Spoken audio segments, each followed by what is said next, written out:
უწმინდესის აღსახტრების პერიოდში, როდესაც უწმინდეს უმეტარესი სულეთ საქართველოს კათოლიკის პატრიარქი ვილემ მეორე გახდა საქართველოს პატრიარქი იმ პერიოდში ეკლესიის დევნა მიმდინარეობდა საბჭოთა პერიოდი იყო მაშინ ერი იყო აბსოლუტურად ქართველი ერი ჩაძირული უწმუნებაში რა თქმა უნდა ამ პერიოდში მოქმედ ეკლესიების რიცხვი იყო უკიდურესად მცირე თითოეულა და საკუთარი რიცხვი იყო ძალიან მცირე და მისი მოღვაწეობის პერიოდში მან მოახერხა რომ დღეს საქართველოს მართლმადიდებლური ეკლესია არის ძლავრი ინსტიტუცია ძლავრი ეკლესია უამრავი ეკლესიით მოქმედი ტაძრით მსახურებით გვძლებით ბერებით მონაზვნებით და ეს არის ის უძლიერესი და უდიდესი მემკვიდრეობა რომელიც მან დაუტოვა ქართველ ერს და მორწმუნე ერს და რა თქმა უნდა ითქვას რომ უწმინდეს უნიტარესი იყო სულიერი მამა და მოძღვარი თითოეული ქართველისთვის შესაბამისად ჩემთვის მაგრამ ის იყო ყველა ქართველისთვის არა მორწმუნესთვისაც მათ შორის და ის იყო სწორედ ამით გამორჩეული მოღვაწე რომელიც მართლაც სიყვარულს ასხივებდა ამას ადასტურებდა ის რომ თავდაბლობას ასხივებდა წლების განმავლობაში ჩატარებული სოციოლოგიური გამოკითხების მიხედვით პატრიარქს ყოველთვის ყველა პოლიტიკურ თანამდებობის პირზე მაღალი ნდობა და დადებითით მაღალი შეუდარებლად მე პატრიარქის ავტორიტეტი ყოველთვის სტაბილურად მეგონი ეს სიტყვები არასახავს რეალობას არასახავს ეს სიტყვები რეალობას სწორად უფრო მეტი კი შეუდარებლად მაღალი რა განაპირობებდა თქვენი აზრით სწორედ ის რომ ლიამორის ასეთ მაღალ ნდობას მის სიძლიერეს და პოპულარობა რეპუტაციას და სულად კითხვა ხო ესე იგი პირველ რიგში რა თქმა უნდა ის განაპირობებდა რაც მოგახსენეთ რომ ის ასხივებდა სიყვარულს ასხივებდა თავდაბლობას მაგალითს გვაძლევდა თავდაბლობის განსხვავებით იმ ადამიანებს რომლებიც ქრისტიანად მიიჩნევენ თავის თავს და სულსხვების განკითხვაში არიან ის პირიქით ამოდენ მე ვარ ცოდვილი და უფალს შეძღოდა ცოდვების მიტევებას და მე მინდა გითხრათ რომ ამ თვალსაზრისით უწმინდესის დატოვებული მემკვიდრეობა მისი ქადაგებების ეპისტოლების სახით არის ძალიან ძვირფასი მემკვიდრეობა და ძალიან ბევრ რამეს აღმოაჩენს თითოეული ქართველი დღეს როცა წაიკითხავს იმ ეპისტოლეებს, იმ ქადაგებებს, რომელიც მისი მოღვაწეობის პერიოდში მან იქადაგა და ეპისტოლები, რომელიც მან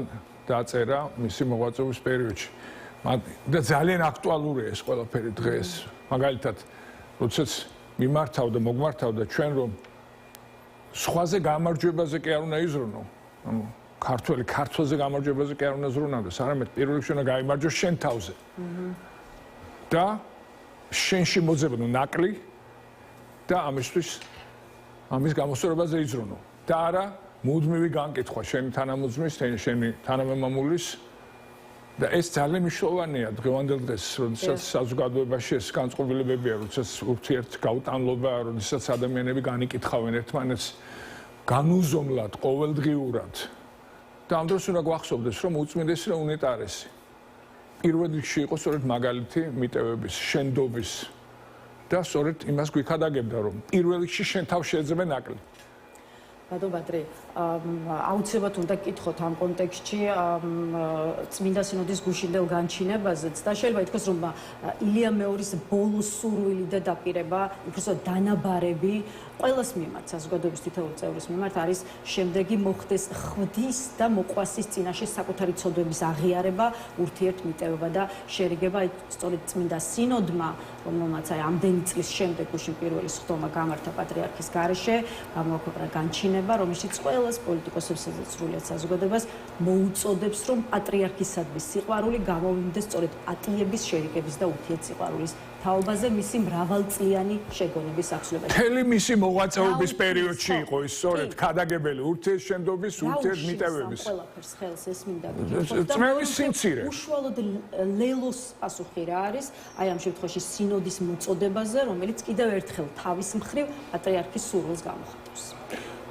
რა უშლის ხელს და სამწუხაროდ წმენის და სიყვარულის სიმცირე თითოეულ ჩვენთაგანში და სწორედ ამის გამოსწორებაზე იღწოდა უწმენესი უნიტარი. სწორედ ამიტომ არის მისი ანდერძი ესეთი, რომ ჩვენ თავში ვეძებოთ ნაკლი, ჩვენ შევძლოთ, რომ მიუტევოთ ერთმანეთს შეცოდებანი, იმიტომ რომ არავინ არ არის უცოდველი და აქედან უნდა გამოვიდეთ და არა დავანებოთ მუდმივად განკითხვას თავი, მით უმეტეს ქრისტიანები, ვინც ეკლესიაში დადის, განსაკუთრებით მათ ეხება ის, რომ განსხვავებული აზრის მქონე ადამიანს, რომელიც იგივე მრევლის წევრია, არ შეიძლება მის მიმართ სიყვარული არ ქონდეს, არ შეიძლება ის გძულდეს. ეს მაშინ ნიშნავს, რომ ეს არ არის სარწმუნოებაზე დაყრდნობილი ეკლესიასთან ურთიერთობა, ხო? იმიტომ რომ ქრისტიანობა არის სწორედ ურთიერთმიტოვება, ურთიერთსიყვარული. და სწორედ ამის მაგალითს გვაძლევდა უწმენესი უნიტარესი. ლელოს სწორედ ეს მოწოდება ჰქონდა ამ რამდენიმე დღის წინ გაკეთებულ განცხადებაში, რომ ჩვენ პირველ რიგში ვიზრუნოთ ჩვენს ქვეყანაზე, შევეცადოთ, რომ დავდგეთ მაღლა საკუთარი პირადი მიზნების ან პარტიული მიზნების მაღლა, შევეცადოთ, შევუნდოთ იმ ადამიანებს, რომლებიც მთლიან პერიოდის განმავლობაში შეიძლება უსამართლოდ გვავიწროებდნენ ან გვანძღავდნენ, მაგრამ შევეცადოთ, შევუნდოთ მათ და ყველას მივცეთ ამის მაგალითი, იმიტომ რომ თავარია, რომ ჩვენ შევძლოთ სწორედ ის, რაც იყო გულის ტკივილი და საზრუნავი, რა თქმა უნდა, უწმიდესის მხრიდან, რომ არ მოხდეს საზოგადოების გახლეჩვა. საზოგადოების გახლეჩვა და შემდგომ ამ სხვადასხვა ნაწილების ერთმანეთთან დაპირისპირება, იმიტომ რომ ეს არის ყველაზე დიდი საფრთხე ქვეყნისთვის. გარე საფრთხე არ არის იმდენად დიდი საფრთხე, რამდენადაც შიგნით, საზოგადოების შიგნით დაპირისპირება, სიძულვილის გაღვივება.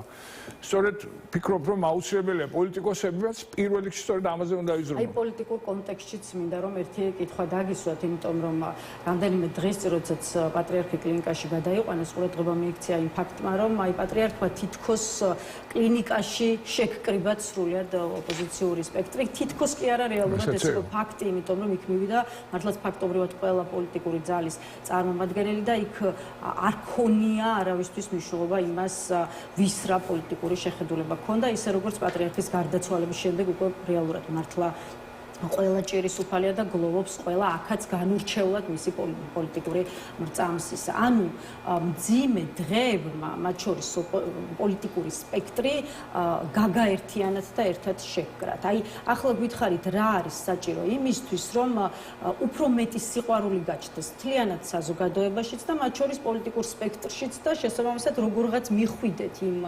რაღაც სურვილამდე, რაც აქვს პატრიარქს, რომ დასრულდეს გახლეჩილობა და მოხდეს ურთიერთპატიება და შერიგება. სწორედ ამისთვის არის საჭირო არ მხოლოდ ის, რომ რა თქმა უნდა ჩვენ ყველანი ვართ უკიდურესად დამწუხრებული, ჩვენი სულიერი მამა გარდაიცვალა, მაგრამ აუცილებელია, რომ მისი მემკვიდრეობის პატივისცემა, ვისაც გაგვაჩნია და ვისაც სურს, რომ გამოხატოს პატრიარქის მოღვაწეობის მიმართ მისი დამოკიდებულება რეალურად მაშინ უნდა შეასრულოს ის, რაც პატრიარქმა გვიანდერძა, ხო? ის, რასაც გვიქადაგებდა უწმინდესი, რომ ერთმანეთს უნდა მიუტევოთ და დავამთავროთ ურთიერთგანკითხვა.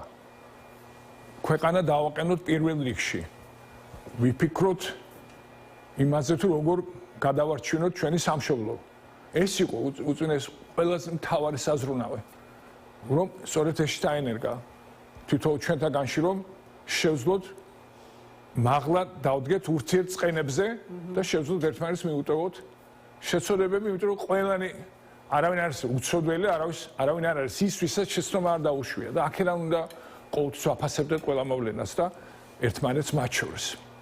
ბატონო ბატრი, აი დღეს პოლიტიკურ პერიპეტიებს დიდად არ გავშლით, ამის დრო ნამდვილად არ არის, თუმცა რეპლიკის სახით მინდა შევახსენო მაყურებლებს, რა აჟიოტაჟი მოხდა, მაგალითად რამდენიმე დღის წინ ხელისუფლებასა და ოპოზიციას ზოგადად პოლიტიკურ სპექტრს შორის მოლაპარაკებების განახლების თაობაზე ლელოს ხედვას თქვენ წარეთ გაგაკრიტიკეს და დადანაშაულებული ხართ იმაში, რომ ლელო ასე ვთქვათ მონაწილეობს ქართული ოცნების პოლიტიკურ თამაშებში. მარტივად გითხავთ, რამდენად ელოდით იმ რეაქციას, რომელიც დაინახეთ როგორც მმართველი პარტიის, ისე ოპოზიციური პარტიების მხრიდან და მე ისე უშუალოდ პატრიოტი. იცით რა, ჩვენ რა თქმა უნდა ყოველთვის უნდა მზად იყო იმისათვის, რომ სათუის ოპოზიციური პარტია იქნება ხელისუფლება გაგაკრიტიკებს, თავს შეიძლება დაგესხას, მაგრამ ეს არ უნდა იყოს შემოფერხებელი და შემაჩერებელი იმის, რომ შენ უპასუხო იმ სურვილებს, იმ მოლოდინებს, რომელიც საზოგადოებას აქვს და საზოგადოება მართლაც დაიღალა ურთიერთსიძულვილით,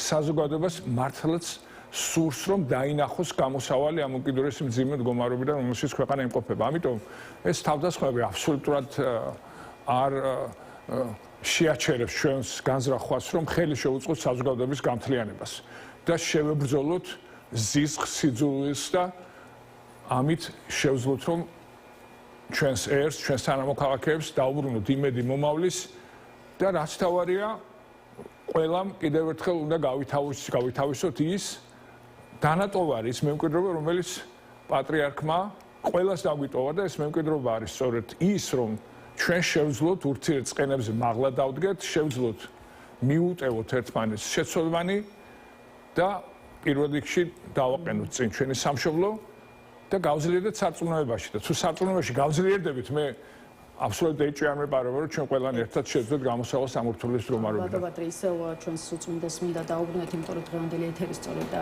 მისია და ახლა მოდით ვისაუბროთ იმაზე, რა ახალი გამოწვევების წინაშე დგება, ისედაც უამრავი გამოწვევის წინაშე მდგარი და ისედაც უამრავი გამოწვევის მქონე ქვეყანა, როდესაც ერი კარგავს ადამიანს, ვინც ფაქტობრივად 50 წლის განმავლობაში იდგა არ მხოლოდ სულიერი, არამედ საზოგადოებრივი ცხოვრების. მე ხა დასაწყისში აღნიშნე. ამბობს ბატონო ბატრი, რომ ხვალიდან საქართველო იქნება სხვანაირი. აი რას ნიშნავს ეს სხვანაირი? ეს მინდა გკითხოთ, რა აღარ იქნება ისე, როგორც იყო ილია მეორის ეპოქის დროს და დამატებით რა პრობლემების წინაშე დგება ქვეყანა მისი ეპოქის დასრულებით. ხო, როდესაც მამა, ამ შემთხვევაში მამა გეგულება, თუნდაც დაუძღვრებული ფიზიკურად ძალიან დიდი იმედია, ხო? რაც შესაბამისად უწმინდეს იყო ყველასთვის ძალიან დიდი იმედი, როდესაც თუნდაც ის ძალიან ფიზიკურად დასუსტებული იყო და რა თქმა უნდა მისი გარდაცვალება ქმნის დიდ ვაკუუმს ყველა ჩვენთაგანისთვის, მაგრამ ამოდროულად დასაწყისში აღნიშნეთ, რომ მან მთელი მისი მოღვაწეობის პერიოდში მოახერხა ის, რომ ეკლესია ძალიან გაძლიერდა. ეს არის ძლავრი ინსტიტუცია დღეს. ამიტომ მე აბსოლუტურად ეჭვი არ მეპარება, რომ ეკლესია შეძლებს, რა თქმა უნდა, ძალიან რთულია პატრიარქის შემდგომ ნებისმიერ ახალი პატრიარქისთვის მოღვაწეობის გაგრძელება, როდესაც ილია მეორის შემდგომ გაგრძელებაზეა საუბარი, მაგრამ მე ეჭვი არ მეპარება, რომ ჩვენი ეკლესია, რომელიც ახლა არის ძალიან მძლავრი და ეკლესიის სიძლიერე არის ჩვენი სახელმწიფოს სიძლიერე ამავდროულად შეძლებს, რომ ამ რთულ ვითარებაში იმოქმედოს ისე, როგორც იქნება საუკეთესო ინტერესებში ჩვენი ეკლესიის, მორწმუნეებლის, ჩვენი ქვეყნის და ამაში მე ხმალვარ დარწმუნებული. კეთილი, კიდევ ერთი კითხვა პატრიარქის მოღვაწეობასთან დაკავშირებით, აღსაყდრებიდან გარდაცვალებამდე პატრიარქი სახელმწიფოს რამდენიმე მმართველს, რამდენიმე ხელისუფლებას მოესწრო, მარტივად რომ ვთქვათ, თავის მხრივ პოლიტიკის ანალიტიკოსები ამბობენ, რომ აი ხელისუფლების ყველა წარმომადგენელი ყოველთვის ცდილობდა იმის დემონსტრირებას, რომ ეკლესიის მეთაურთან ჰქონდა კარგი ურთიერთობა. აი თქვენი აზრით რეალურად როგორი იყო პატრიარქის გავლენა და როლი აი უშუალოდ ვთქვათ პოლიტიკურ პროცესებში. აი თითქოს ჩანდა განსაკუთრებით კრიზისების დროს, რომ პოლიტიკური სპექტრის წარმომადგენლები, პოლიტიკური აქტორები პატრიარქს და ზოგადად საპატრიარქოს ამა თუ იმ ასე ვთქვათ პროცესის მიმართ კაფიო პოლიტიკური პოზიციის გამოხატვისკენ მოუწოდნენ. ეს რამდენად იყო რეალურად ასე თქვენი აზრით რა ურთიერთობა არსებობდა პატრიარქსა და ხელისუფლებას და პატრიარქსა და პოლიტიკოსებს შორის? პირველ რიგში ის იყო ყველა ქართველი სულიერ მამა, როგორც აღნიშნეთ, შესაბამისად მას აბსოლუტურად უყვარდა თითოეული ჩვენთაგანი და არასდროს არ ყოფილა სწორედ მისთვის გამორჩეული ის იყო რომ მას ერთნაირად უყვარდა ხელისუფლებაში ყოფნის დროსაც ესა თუ ის ადამიანი ან მისი ოპოზიციაში ყოფნის დროსაც ან მისთვის არ არსებობდა ასე სტატუსი იმისაც რომ განსაზღვრული იყო მის დამე პატრიარქის სიყვარული მას ყველა ერთნაირად უყვარდა და ამით იყო გამორჩეული მის მოღვაწეობა აქედან გამომდინარე მას მოუწია რა თქმა უნდა მოღვაწეობა ბევრი ასე ვთქვათ პოლიტიკური ცვლილების პერიოდში მაგრამ მისი ხაზი იყო სწორედ უცვლელი ხაზი ერთადერთი ქვეყნის ინტერესები ქვეყნის გამთლიანება თითოეული ქართველისთვის სიყვარულის ქადაგება ურთიერთმიტევების ქადაგება ერთმანეთისთვის ცოდვების მიტევების ქადაგება ეს იყო მისი ხაზი უცვლელი აქედან გამომდინარე პატრიარქი სწორედ ის პოზიცია ეკავა როგორც უნდა კონდეს და ეკავოს ერის სულიერ მამას ეს პოზიცია იყო ის რომ ხელისუფლებების მიმართ განსაკუთრებული დამოკიდებული მას არ ქონია ის ერთნაირად იყო ასე ვთქვათ სიყვარულით გამშვალული ხელისუფლების წარმომადგენლების მიმართ და იმ ქართველების მიმართ რომლებიც ოპოზიციაში იყვნენ ან ნებისმიერ სხვა საქმიანობას ეწეოდნენ აქედან გამომდინარე ის ყოველთვის იყო და დარჩება ყველა ქართველის სულიერი მამა. ელით რომ საქართველოს ეკლესიას კვლავ ეყოლება ისეთი ძლიერი პატრიარქი როგორც იყო ილია მეორე აი როგორ გესახებათ საქართველოს მართლმადიდებელი ეკლესიის მომავალი ილია მეორის შემდეგ და ის პროცესები რომელიც დაიწყება 40 დღის გასვლის მე თქვი და აღნიშნე რომ პატრიარქმა მისი მოღვაწეობით შეძლო რომ დღეს საქართველოს მართლმადიდებელი ეკლესია არის ძლიერი ინსტიტუცია, მძლავრი ინსტიტუცია, რომელსაც აქვს უდიდესი ნდობა საზოგადოებისგან, ჩვენი თანამოქალაქეებისგან, მე ეჭვი არ მეპარება რომ ეკლესიამ რთულ პერიოდს გაივლის ღირსეულად და სწორედ ისე უპასუხებს ამ გამოწვევებს, რომელიც ახლა ყველა ჩვენთაგანს გვიდგას, როგორც საქართველოს მართლმადიდებელი ეკლესიას შეეფერა, ამიტომ მე ძალიან უბრალოდ მინდა ვთქვა, რომ აბსოლუტურად დარწმუნებული ვარ, რომ საქართველოს მართლმადიდებელი ეკლესია აირჩევს იმ პატრიარქს, რომელიც გააგრძელებს უწმიდეს უნიტარესის გზას და მე ვფიქრობ, რომ ამ შემთხვევაში სრული ნდობა უნდა გქონდეს საზოგადოებას ეკლესიის მიმართ, იმიტომ რომ ეკლესია დღეს არის მართლაც ყველა ჩვენთაგანისთვის სულიერი საყრდენი და საქართველოს მართლმადიდებელი ეკლესია არის გამორჩეული თავისი სიძლიერით, მათ შორის რწმენის სიღრმით და მე ვფიქრობ, რომ ამ შემთხვევაშიც ეკლესია იმოქმედებს ზუსტად ისე, როგორც უნდა იმოქმედოს ეკლესიამ ჩვენი ერის, ჩვენი სარწმუნოების საუკეთესო ინტერესებში. ეთილი ბატონბადრი ბოლო კითხვას დაგისვათ, ახლა ყველას მისი და გამორჩეული საკუთარი ისტორია აქვს პატრიარქთან ურთიერთობის თვალსაზრისით და როგორც ვიცით, თქვენც ახლოს იყავით უწმინდესთან, ხო? ხომ არ ვცდები.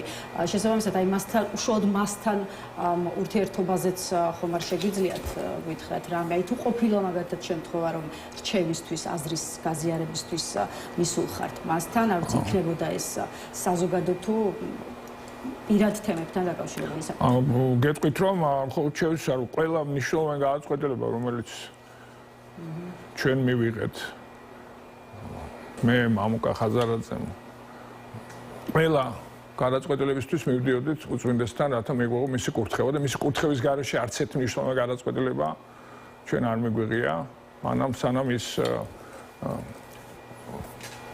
ფიზიკურად იყო კარგად შემდგომ რა თქმა უზრუნველობაში ყოფნის დროს მას ნაკლებად ვაწუხებდით. ძალიან ბევრი რამ მაქვს რა თქმა უნდა გასახსენებელი და ძალიან ბევრი მაგალითი მოგცა და ძალიან ბევრი რამ გვასწავლა. და ყველაზე მთავარი ერთ-ერთი ძალიან კარგად მახსენდება ეს გამორჩეული რამ, როდესაც ქველმოქმედებაზე საუბრობდით მასთან. მან თქვა ესეთი რამ, როდესაც ადამიანს ეხმარები, ის კი არ უნდა თქვა რომ მე დავეხმარებ ადამიანს. ამ დროს შენ ეხმარები შენ თავს. ეს რომ გახსოვდეს. ეს ფილოსოფია არის. ქველმოქმედების ფილოსოფია, რომელიც მან ძალიან მარტივად დაგვიმარტა. ნუ რაც დროს რო იტყვი რომ ვიღაცას დავეხმარე. შენ თუ ვიღაცას ასე ვთქვათ, გაუწოდე ხელი, ამით შენ თავს დაეხმარე.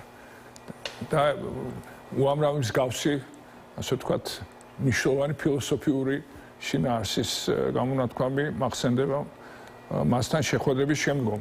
და რა თქმა უნდა, ახლა როდესაც აღარ გეგულება უწმინდეს ეს ძალიან დიდი ვაკუუმი, დიდი სიცარიელია, მაგრამ მუდმივად უნდა გავიხსენოთ მისი ქადაგებები, მისი ეპისტოლეები და ეს ძალიან დაგვეხმარება იმისათვის, რომ ამ უამრავ გამოწვევებით და მითხო საფრთხებით ახსავსე სამყაროში გავიკვლიოთ გზა სწორედ იმ მოძღვრების და იმ ქადაგებების და იმ მაგალითების საფუძველზე, რომელიც ელია მეორეს ჰქონდა თელიმის მოღვაწეობის პერიოდში. მადლობა ბატონ ბადრი.